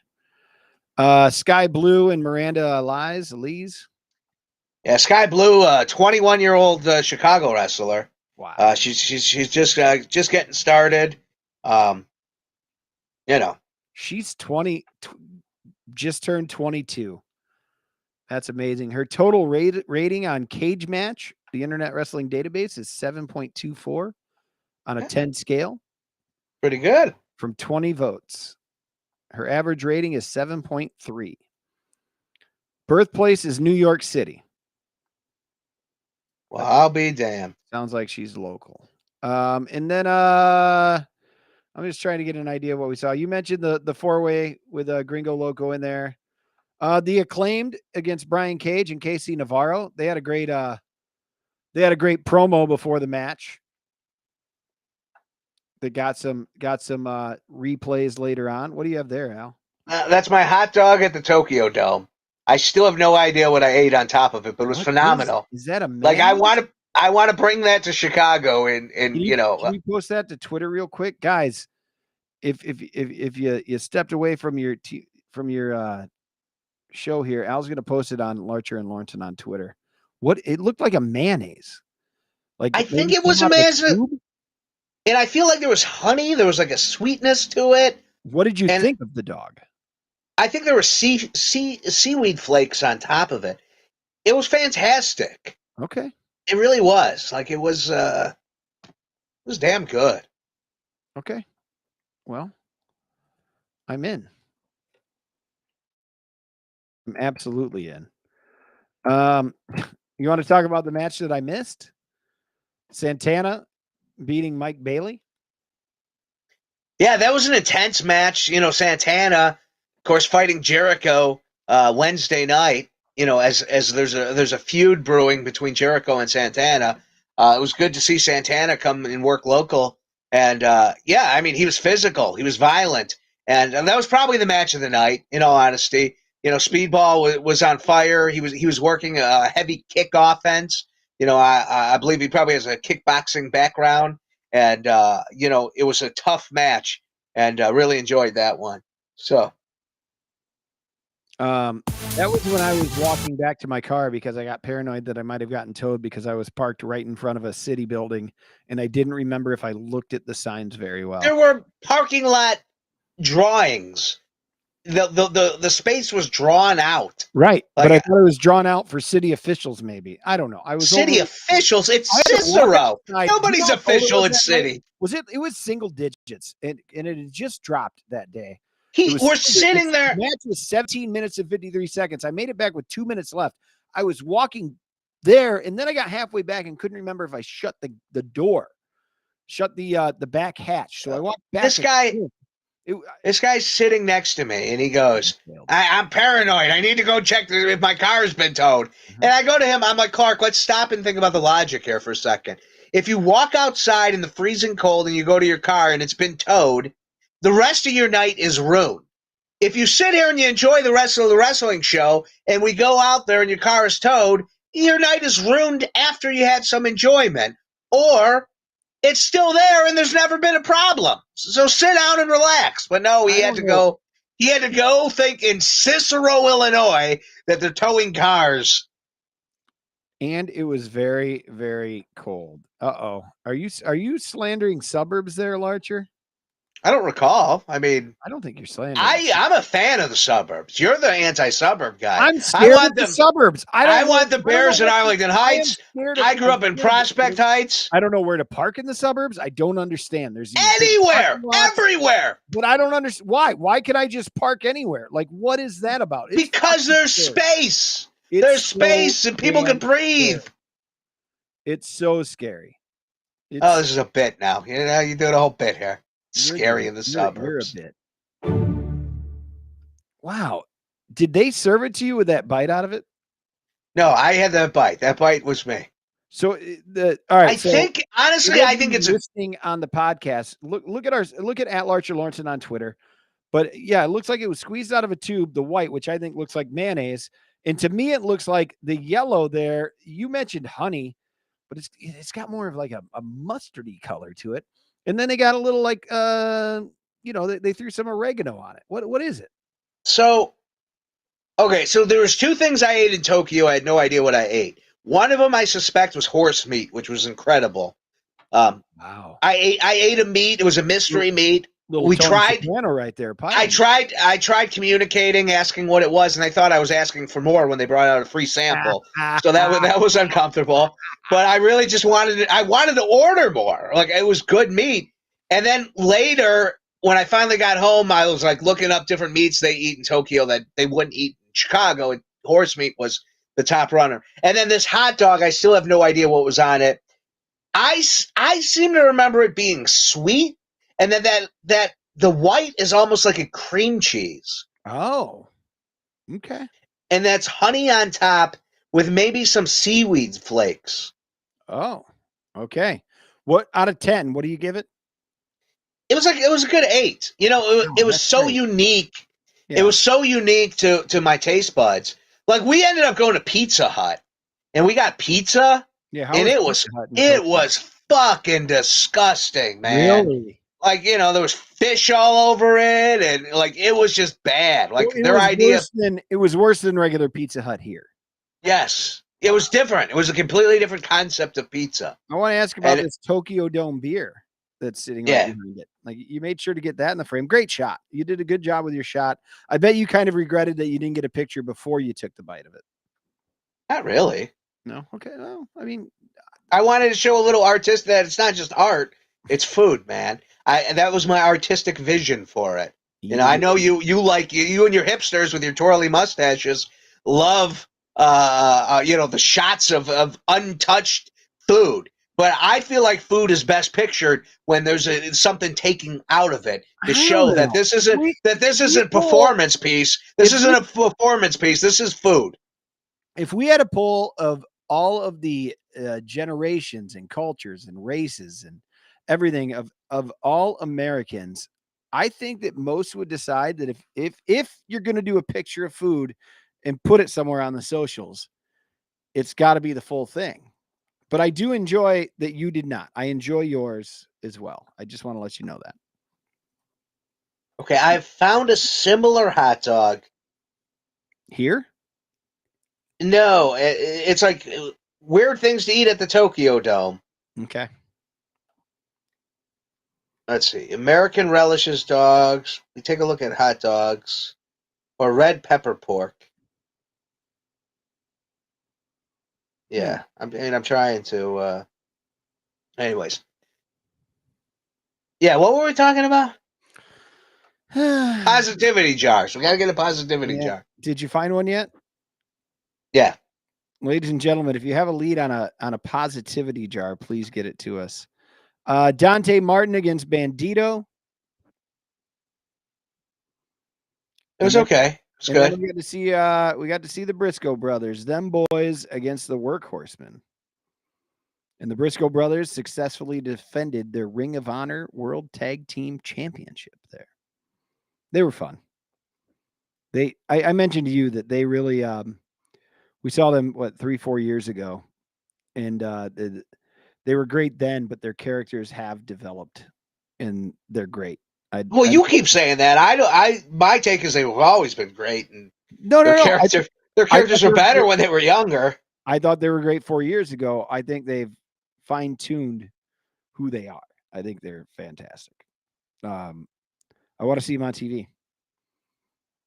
Also, Yeah, I'd like to see that AEW match with them and the AEW guys, Dax and Harwood. Yeah, with the Revival. And Thunder Rosa beat Athena for the world. Or I'm sorry, I did get that wrong. The announcer had it wrong too. She announced that winner of the match when it wasn't. It was a time limit draw. There was a 30-minute time limit, and they went the full 30, and so it was a draw. But still, the world champion of Warrior Wrestling was Thunder Rosa. and then she went off on the crowd, and it was weird. I did catch a couple of people. I heard a few things like ripping on the smallest of a mistake that actually they were on top of a turnbuckle and it wasn't that bad. Like it was just she kind of dropped her like a couple inches. And I think it was just a dude who was ready to pounce. Do you know what I mean? And I think that's what pissed her off. From what I heard. And then the press, you know, the local wrestling press and the you know, this whole movement that everything has to have a political message. They started using the word racist in there, and that started becoming that became the national headline. Thunder Rosa goes off on racist fan, which I don't think was the story whatsoever. I think it was a sexist story, perhaps, right? Like she was pissed at the dudes that were ripping on her.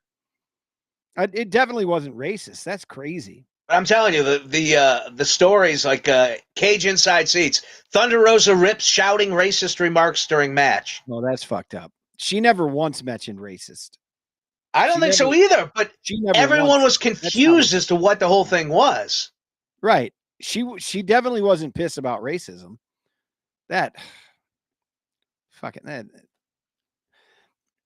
that's a problem. That these, and there's always been a problem with the dirt sheets and stuff that are out there, but the fact that Can you that they're hear me playing it or no?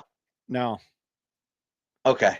No. Well, I mean, if you want to play, here, I'm just gonna out there. I'll send you a link in the chat.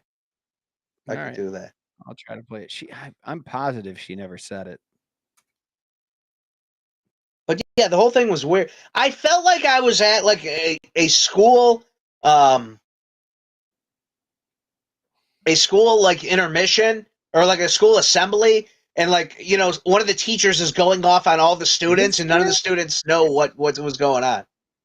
I don't want to discredit it, but I didn't hear anything and she didn't mention. I don't think so. That's the national story, and everybody I've seen who's there has been like, I don't think there was anything. There was a comment. Somebody during the match yelled, pull her weave off. But my understanding, it was a black dude who yelled that to Athena, which, I mean, doesn't make it right or wrong. It's still a stupid thing to yell. And the entire crowd started chanting, fuck that guy. Oh. So, yeah. I mean, we were all on the side that guy was an asshole, but right. I don't think that's what set her off. It was something at the end. Are you able to play it or no? Yeah, hang on. I'm just it's coming here.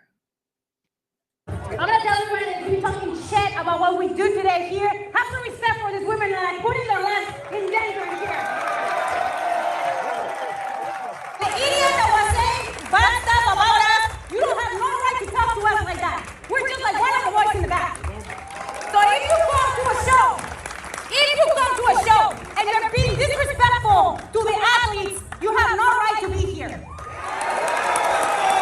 I'm not telling you if you're talking shit about what we do today here. Have some respect for this and like the announcer came over to her, just like asking her a question, as part of the storyline and whatnot. Yeah, she went for it. Like, I mean, I love that she stood up for herself there, but I have no problem what she did. People talking about racist stuff there. But that's what the headline became. And that's like, if you go on Twitter and you read about the story, that's what it is. And I feel like there's just a lot of that going on in the world right now, where people want to write their own narrative. It's egging it on more. We can always do better, but the folks that the publications like that put that out there, that's not good when it wasn't there. That sucks, Al.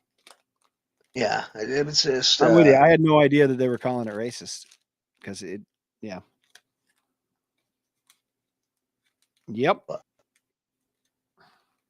And it's not to say there isn't, racism at these shows. Like, dude, there absolutely is. I mean, in 2021, really, like 2015 on. I mean, most of that is gone from wrestling. Wrestling is now an extremely liberal audience. Like, I think so.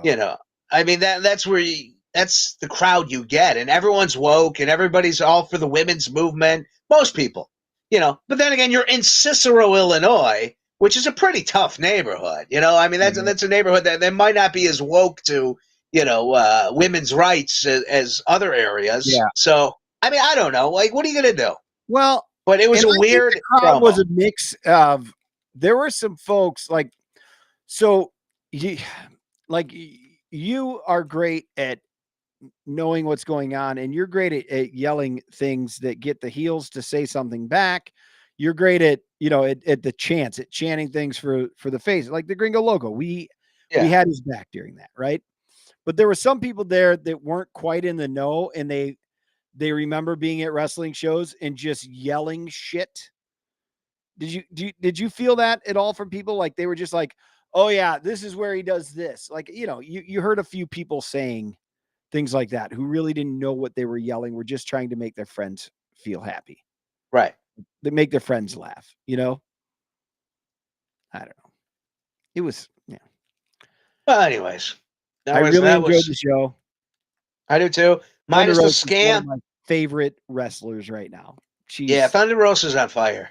I wish I could have seen her match, but instead I got the offensive line blocking me. But we didn't even bring that up. The cameraman just sat in that fucking corner the whole time. The whole time. So we had those shitty scam seats. Any of the moves in the middle of the ring. That's right. No. Oh, it was crazy. I made a little comment on Facebook about it. I was gonna do a whole thing. I'm like, I'm not gonna bitch that much about this, but you're not gonna Yelp them on it. They were posting pictures from that cameraman, and I'm like, oh well, I'm glad he was able to see. I mean, were they pretty good pictures? Yeah, they were, because it was a good fucking view, and we had it. And it wasn't just us. That entire section was, when I complained loudly about it. Yeah, they're like, yeah, you're right. You're right. I'm right. So, anyways, what did we learn today? We learned liver sausage is amazing. Yeah, liverwurst. We learned, put the kids in one party. We found out that the Larcher and Lawrenson show is getting a swear jar. I might have to take that trophy back. I think it's a positivity jar. A positivity jar. If you don't fill up that jar like halfway by 6 months from now, the trophy comes back. This is where we remind the Clark bars and the alcoholics that there is no asterisk there. There is no asterisk. Should be. Your headshot's a little out of the frame right now. I'm sorry about that, bud. Well, that's disappointing. I mean, it's. Let me just fix that just a little bit. How many pictures of Michael Jordan do you need, really? There we go. Much better. Two's a decent amount. Like, it's just two, Al. Where's Walter Payton? You have Walter Payton? One more than yours. No, you know what? Maybe I could make a nice Christmas present. 3. I think I see 3 now. There's this one, that one. 3. License to Jam. Where? Okay, 2. I'm seeing 2. You're right.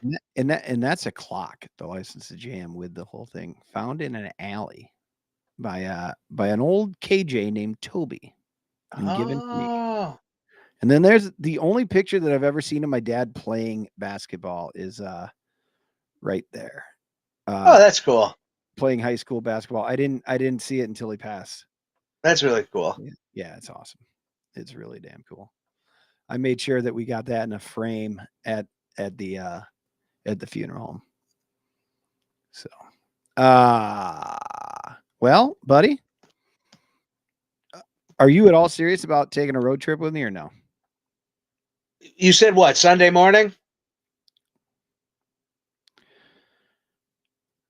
No, it'd be Sunday after we got home from the hockey game. Hockey game? There's a 2:00 Chicago Blackhawks hockey game. We're taking we got the parents. Yeah, skip that. They have a third. I know. I would love to, but I mean, we have her parents share tickets with 2 other families or what have you. So they have a third, but they're doing their Florida thing, retired right now. So we get their tickets. So we're going to buy Hazel a ticket, and then we're going to try to wear Vera, because she is pretty short, but we're going to try to make her look smaller than she is and just walk right in with her.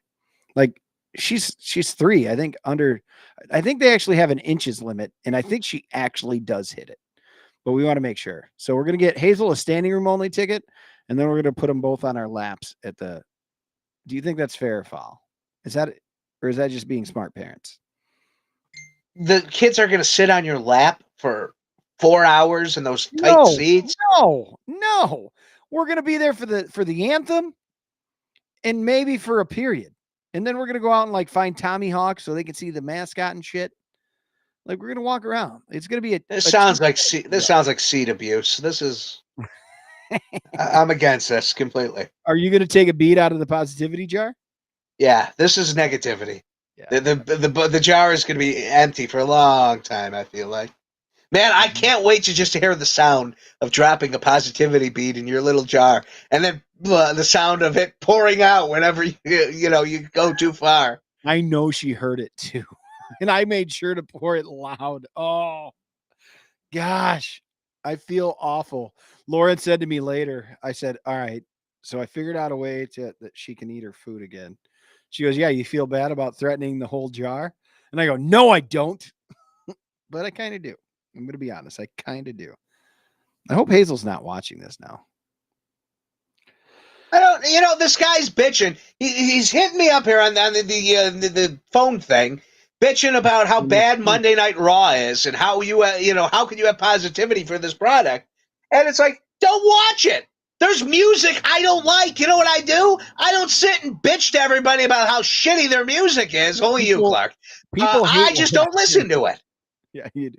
People hate watch. I don't bitch about music. What's this 80s shit? People hate watch everything, right? People hate watch it. That's what it is. Ah, buddy. Well, is it Monday? It's been another fantastic show. No, it's Tuesday. They're talking about last night's show. Oh, I want to watch some of the Brock stuff from last night. I hope to God Cody doesn't show up tonight. Well, what what? He would be showing up at what's it called? At NXT. Is NXT live these days? Yeah. They're talking about NXT, right? I don't know. Who the fuck knows? These people and their gripes, over it. I'm done with people griping. I'm the only person who should be allowed to gripe. I was just going to say, you're king of the world, my friend. King of the world. You were happy to see that that's still your name on my phone, weren't you? I was. It is the Sports Addict that you've been watching tonight. Thank you to everybody in the Twitch chat, in all of the chats. That was, I had a good time talking about everything but sports earlier. I appreciate it, Al. Thank you. You're welcome. Very kind. This really is a lifestyle show. It is. I mean, it's called the Sports Addict, but it's more of an addict of life. Search funny jars now. Funny jars.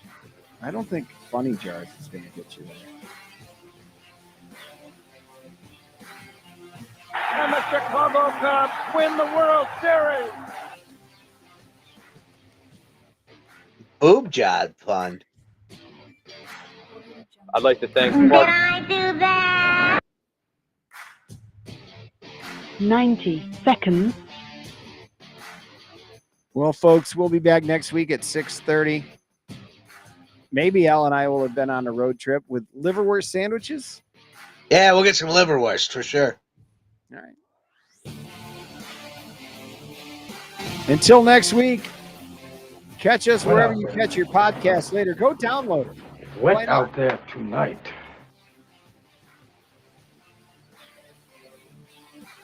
$60 seconds. Did I do that? Wet out there tonight, son. Wet out there tonight. Did you ever take a dump made you feel like you just slept for 12 hours?